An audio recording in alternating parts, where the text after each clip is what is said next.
You know what I find weird? There are millions of movies about cars. Fast and the Furious, Baby Driver, Ford vs. Ferrari, but very few movies are about motorcycles. I don't mean movies where motorcycles show up for just one scene or are used in the background as a prop. I mean movies where two wheels are a part of the story. They are so few and far between. And when we do get them, it's kind of a coin toss. Sometimes they're cartoonish, completely breaking the laws of physics, making real writers kind of roll their eyes. But when a movie gets it right, it creates some of the most iconic moments in film history. So today, instead of focusing on the bad, I want to talk about the times that Hollywood actually nailed it. The moments when two wheels not only were a part of the story, but stole the show. Now let me just state the obvious. We are not talking about every single movie that includes motorcycles, alright? I am cherry picking very specific examples that I feel do motorcycles justice on the big screen. We only have so much time here, alright? It's just a YouTube video. But you know, feel free to let me know about the ones that I missed in the comments. Now before we get into it, a word from today's sponsor. I asked Fume, which is today's sponsor, I was like, what do you want me to use as a microphone stand? And they're like, do you have a watermelon? And I'm like, well, of course, I love watermelon. Like, well, there you go. So I have to hold this watermelon for today's ad. You ever realize that like half the things that you do during the day are pointless? You know, like holding a watermelon for a microphone stand, or like opening the fridge for the 5th time, or scrolling TikTok at 2 a.m. For me, one of those habits got replaced with Fume. Fume isn't a vape, it's not a cigarette, and it's definitely not packing nicotine or dangerous chemicals. Like this watermelon, it's just full of natural flavors. Just flavored air, that's it. Think about it like this. If a vape is akin to like a sticky soda, Fume is more akin to like an herbal tea or a fresh watermelon. It's refreshing, it's natural, and it's something that you can enjoy without feeling bad about it later, or having any weird side effects. But here's the thing, it's not just about flavor despite it tasting delicious. It's about giving something for your hands and mouth to do that doesn't involve your mom. Fume has this premium wooden body that feels fantastic. A magnetic fidget system. You can click it and spin it. And that airflow dial sounds amazing. Very pleasant to the touch in the ear. Oh God, this is getting heavy. Now my go-to flavor is crisp mint. It's clean, it's sharp, and kind of gives me the same feeling as if I just brushed my teeth. But they have a ton of other amazing flavors. It's portable, there's no charging, there's no nicotine, there's no greasy chemicals, and since it's not a vape or a cigarette, you can use it anywhere. Over 500,000 people have made the switch to Fume, and I get it. I totally see why. So if you want to try it, get the Journey Pack. Use the link in my description, tryfume.com/doitwithdan, or scan the QR code that's on the watermelon. You see that? I did that in editing. And use coupon code DOITWITHDAN at checkout, and you'll get a free Fume topper to upgrade your setup. Give your habits an upgrade and give your hands something better to do. You deserve it. Thanks again, Fume, for sponsoring today's video and always supporting the channel. Now let's get right into my list. Terminator 2 is easily one of my favorite mentions on this list. There are so many iconic scenes from this movie that stem from motorcycles. I need your clothes, your boots, and your motorcycle. Arnold looping that 1887 lever action shotgun while riding that big ass Harley Fat Boy. It's absolutely iconic. And it is literally the reason why I bought one of these guns. Harder than it looks. Or that massive jump, what is that, like 20 feet? They actually used a crane and some cable for this scene, by the way. That's why you don't see him fucking explode when he lands. And shout out to the stunt rider who made this turn. I mean, holy crap. Talk about cutting it close. It might be a short scene, but the margin for error on this clip is extremely small. But only a few people can make a motorcycle look as cool as Arnold does while toting a 12 gauge. And Keanu Reeves is one of them. Keanu Reeves is more than just a motorcycle enthusiast. He actually has his own motorcycle brand that's called Arch, and they specialize in hand-built performance cruiser hybrids. Bikes that look like half of a chopper and half of a sport bike. So it's no surprise that he includes motorcycles heavily in his movies. And sure, while many aspects of the John Wick series are incredibly over the top, his motorcycle scenes are really good without being too cheesy. I also want to talk about this scene specifically in John Wick 3 Parabellum, where he's riding a horse but fighting off two bikers. In the movie, the bikes are revving and shifting and making all sorts of noise, right? But if you look close enough, you'll notice that both of these motorcycles are actually Zeros. Completely electric motorcycles. They don't make any noise. Now, I can't find anything to confirm this, but I've always felt like they did this specifically to make it easier for the horses. And honestly, I respect the hell out of them for that. And speaking of Keanu, we cannot forget about The Matrix Reloaded. Trinity's Ducati scene is still, to this day, one of the best motorcycle chase scenes ever put on film. Weaving in between cars, oncoming traffic, dodging agents. It's an excellent mix of practical stunt work and CGI. It really helps give it that grounded feel. It feels real. You can feel the speed. You can feel the weight of the motorcycle. You get a good sense of danger with the cars passing by. And that's what makes this particular scene so good. And Keanu Reeves isn't the only Hollywood giant that's also a biker. Tom Cruise is a huge two wheels enthusiast, and it reflects throughout his films. Many of the Mission Impossible movies not only have motorcycles in them, but they play a significant role in the plot. And he does all his own stunts, right? He does it himself. In Mission Impossible 5, he rides that BMW S1K. And I think we all know that Tom Cruise is a little unhinged. No gear, no helmet, no nothing. Just dragging knees and jeans, bro. In Oblivion, not that Oblivion, this one, he had a completely custom motorcycle built for that movie. Believe it or not, this is a custom-built CRF 450 that they specifically made for this film. And in both Top Gun movies, motorcycles play a significant role in his character development. But more specifically, in Maverick, when he has a carbon fiber Ninja H2 that he uses to race an F-18 as the theme music kicks in. Bro, I'm not gonna lie, that scene made me tear up when I first saw it. As someone who's owned an H2, I feel like he perfectly captures what it feels like to ride that motorcycle. This guy gets it. Now, I'm not saying that he gets it perfect every time, all right? Mission Impossible 2 has some of the most ludicrous bike jitsu I have ever seen in any movie. Between the side saddle and the jousting and the tire switching, it is anything but consistent. But for the time, it was so good. And you might not know this, but Tom Cruise was the sole reason that the movie industry didn't crumble beneath itself during COVID. It is way too much to include into this video, but I suggest you look it up. It's a really, really wild story. And not every motorcycle on this list is rooted in realism. The Batpod from The Dark Knight and The Dark Knight Rises is probably some of the most insane screen time that Two Wheels ever gets. I mean, just look at it, bro. The massive wheels, the machine guns, the weird, these things, these controls, and even that weird somersault loop thing. That was pretty sick, wasn't it, guy? I thought that was cool. I thought that was real cool, dude. I like that. Absolutely impractical to ride, but I mean, it's just so cool nonetheless. It wasn't slapped together overnight either. Once Christopher Nolan and Nathan Crowley locked in the idea, Chris Corbold, who was the special effects manager for the films, immediately got to work with his team. And they turned out a working prototype in just 4 weeks. And then they went on to build 6 fully functional units for filming.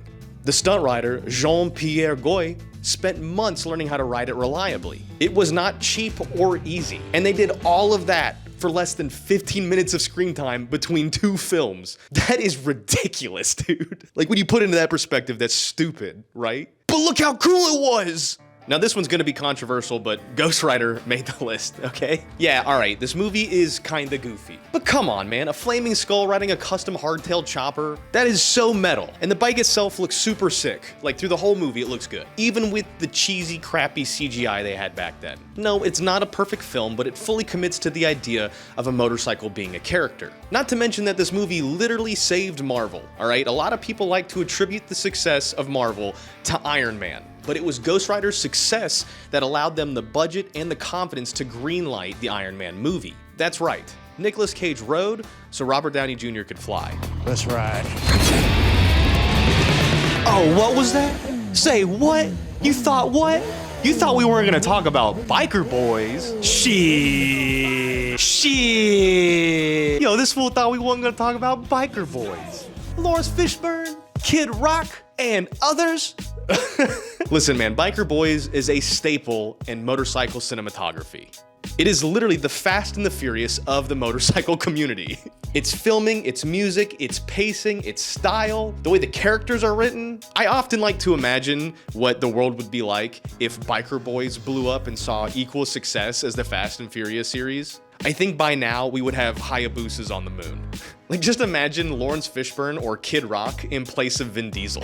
Choose the family pill, Neo. Choose the family pill. It's my Lawrence Fishburne impression. I think his daughter does porn. I don't know. And speaking of the Fast and the Furious, it is my favorite saga of them all, and we're going to spend just a little bit of extra time here, so buckle up. Clearly, these movies are known for their in-depth car culture and racing, not motorcycles. But I think that they handle motorcycles almost perfectly on the big screen. You see, they understand the hierarchy. Cars first, motorcycles second. But second doesn't mean none. Even from the beginning, the main antagonist from the first movie are a rival biker gang. Sure, they race cars, but they ride Yamahas and Hondas and Gixxers. And they even end the movie on a motorcycle chase. I mean, kinda, there's a flip, but they shoot him, he falls off. And it's not always just the side characters either. Letty's main source of transportation tends to be a motorcycle outside the first movie. And both Hans and Giselle in Fast 6 ride motorcycles. Giselle was the girl that fell off and died during the 80-mile runway scene. Don't worry, I had to Google what her name was too. But they also had badass motorcycles in the background too. Like the Traverson V-Rex that was in Fast and the Furious 2009. I forget which number that is. I don't fucking know.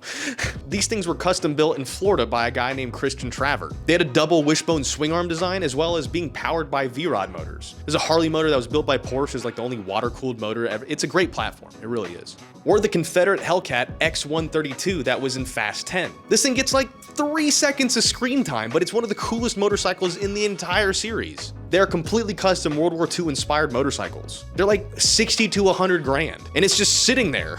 Like, what? And on a side note, let me know if you want me to do a deep dive video talking about these like really cool and rare and eclectic motorcycles. Make sure to leave a like so I know that you want it. Maybe hit that the subscriber button and the bell notification, maybe hit that too. I don't know, I'm not telling you what to do, just thinking out loud. Now these movies are not without fault, right? We cannot talk about Fast and the Furious without talking about that monstrosity that appears in the Hobbs and Shaw spinoff. Listen.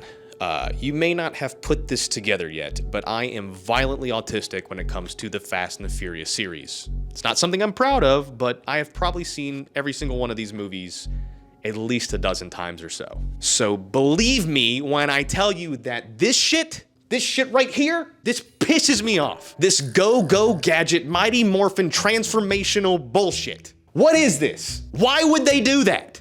Look, as crazy as this franchise gets after the 4th movie, with the secret government agencies, and the tanks, and the spy planes, and the Pontiac Fiero in space, this is still the most absurd thing that I've ever seen. And I feel like I'm alone in this. Like, all my friends that don't ride are like, oh dude, that's so sick. And all my friends that do ride are like, oh dude, that's so sick. And like, you know, okay, like the bunny hop thing where he bounces off the wall, that was kind of cool. You know, it was pretty cool. I'll give her that. That was pretty sweet. But everything else was insanely far-fetched, even for this group. Not to mention that this movie almost killed the franchise, but that is a completely different topic for a completely different video. And of course, we cannot talk about motorcycle movies without mentioning the GOAT. I am talking about Easy Rider. Easy Rider is a cult classic following 2 bikers on an all-American journey as they ride shoppers from LA to Louisiana, specifically to Mardi Gras.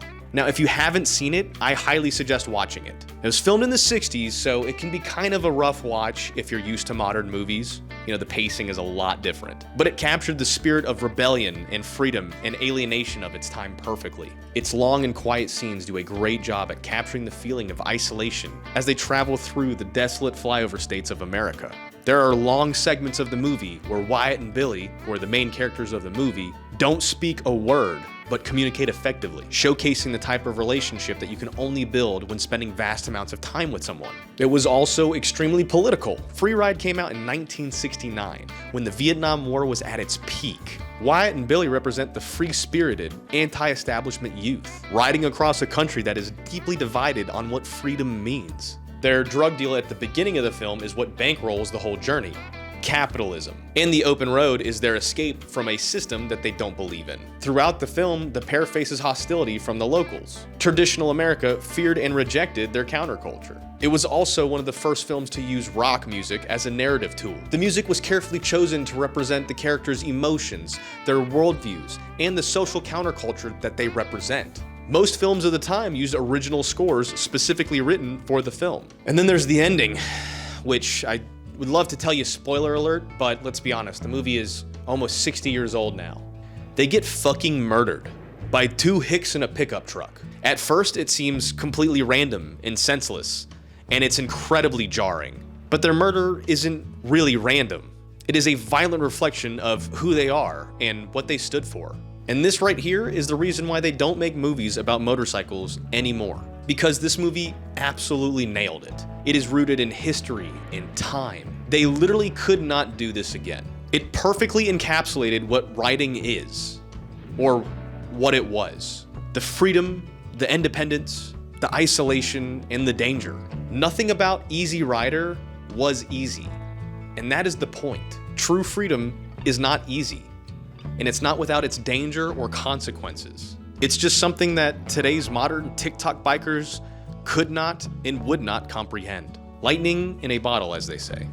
Now, I do think there is a little bit more to it than that, for sure. Motorcycles are more niche than cars, for one. On the Fast and Furious side of things, motorcycles are not as visually appealing to modify and customize as cars. It's also not good for movies where the lead role has to wear a helmet for over half the film. You pair that with the added insurance and liability costs for having motorcycle stunts on scene, and producers just don't have a huge incentive. But when bikes do show up, when filmmakers actually respect riding, you can feel it. And that's why I get excited every time I see a motorcycle roll onto the screen. Because when two wheels get their moment, they steal the show. Guys, I want to say thank you for watching. This has been my motorcycle and movies video. I've been wanting to do this one for a while as well. Kind of similar to the one I did about motorcycles and video games. If you haven't seen that one, go give it a check out. The link is in the description. If you're new to this or you haven't seen it yet, I'm building a motorcycle that I'm giving away to one of you guys. I'm building a custom bobber from the ground up, Honda Magna bobber. And right now it looks like this, but trust me, when I get it done, it's gonna look really good. And all you have to do to win is go to my website, lingenfeltercustoms.com, and every dollar you spend on the website equals 1 entry to win. Originally, we were gonna try to get this bike done by the 30th, but that's not gonna happen. We gotta push it back another month. But nonetheless, when it does get done, it's gonna be so cool. And if you got time, maybe leave a like. I'd appreciate that. You help me continue doing this video. I don't ever ask for anything, you know, just like a little like and maybe like a share or a comment. Be like, Dan, you did a good job, you know? I don't like asking for that. I feel like one of those guys on the side of the road with a buggy, like, change, leave a like and subscribe maybe, but yeah, do that. And I know I missed a lot of movies. There's a lot of good movies with motorcycles in them. These are just my favorites, right?